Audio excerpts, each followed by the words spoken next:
So, before we begin this piece of animation we've made, we just wanted to give you, the viewer, some context. Because, context can be important. What we have here are some words we found on the World Wide Web to try and better explain the ways of the world to you.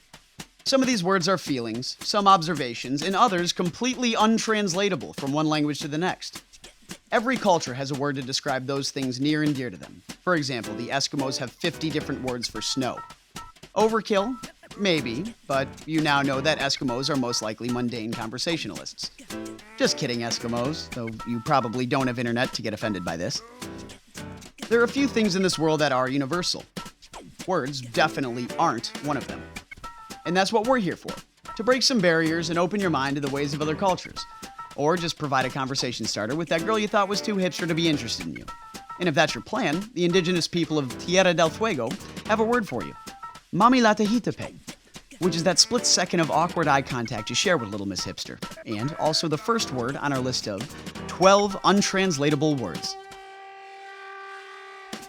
So, as we all know, the Germans are obsessed with cleanliness. Even the English word clean comes from the German klein, meaning small. And to illustrate this cleanliness, the Germans have a word for the types of messes that particularly annoy them. Kabelsalat is a German word that describes that mysterious way all your power cords become tangled as soon as your back is turned. The word directly translates to cable salad. In English, we simply call this, I'll clean it later. Moving on. The next word is of Japanese origin, simply pronounced komareri, which describes the moment sunlight passes through leaves on a spring day. Pretty specific, I know, but you've seen it everywhere. Now you have a word for it. Next is the Norwegian word peleg, a non-specific descriptor for anything you might consider putting on a sandwich: mustard, tomatoes, ham, pencil shavings if you swing that way. Regardless, it teaches us that Norwegian delicatessens don't nearly get the credit they deserve. After you're done chowing down on your sandwich of random crap, you might want to engage in some good old sobremesa, the Spanish word consisting of sobre, meaning above, and mesa, meaning table, that directly translates to the conversation had after a meal.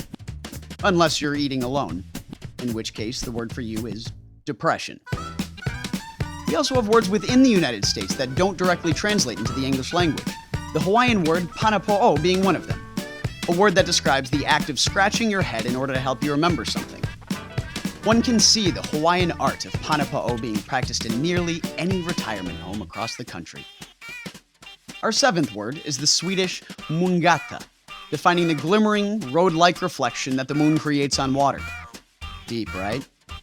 Yeah. The Turks also have a word, yakomos, meaning the same thing. Use whichever floats your boat. Thanks for that.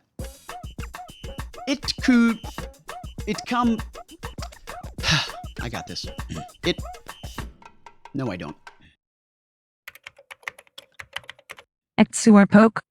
There we go. Ik, whatever it is an Inuit word that describes the feeling of anticipation when you're waiting for someone to show up at your house and you keep going outside to check if they're there yet. Yeah, the Inuits have a word for that.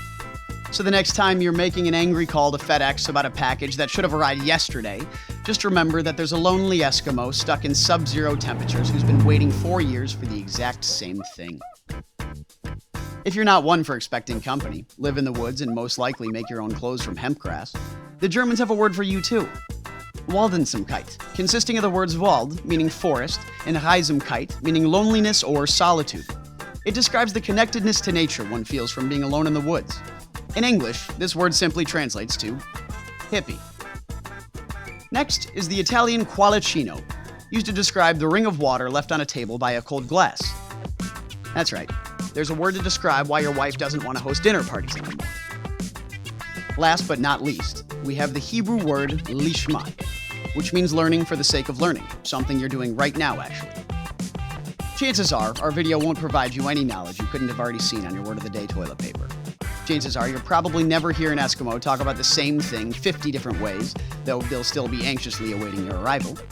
You may never stop in a Norwegian Subway restaurant or talk to a Japanese hippie about the light that passes through the trees. But now you know what's out there. And though there may be no English words for these things, the feelings and observations are still relatable.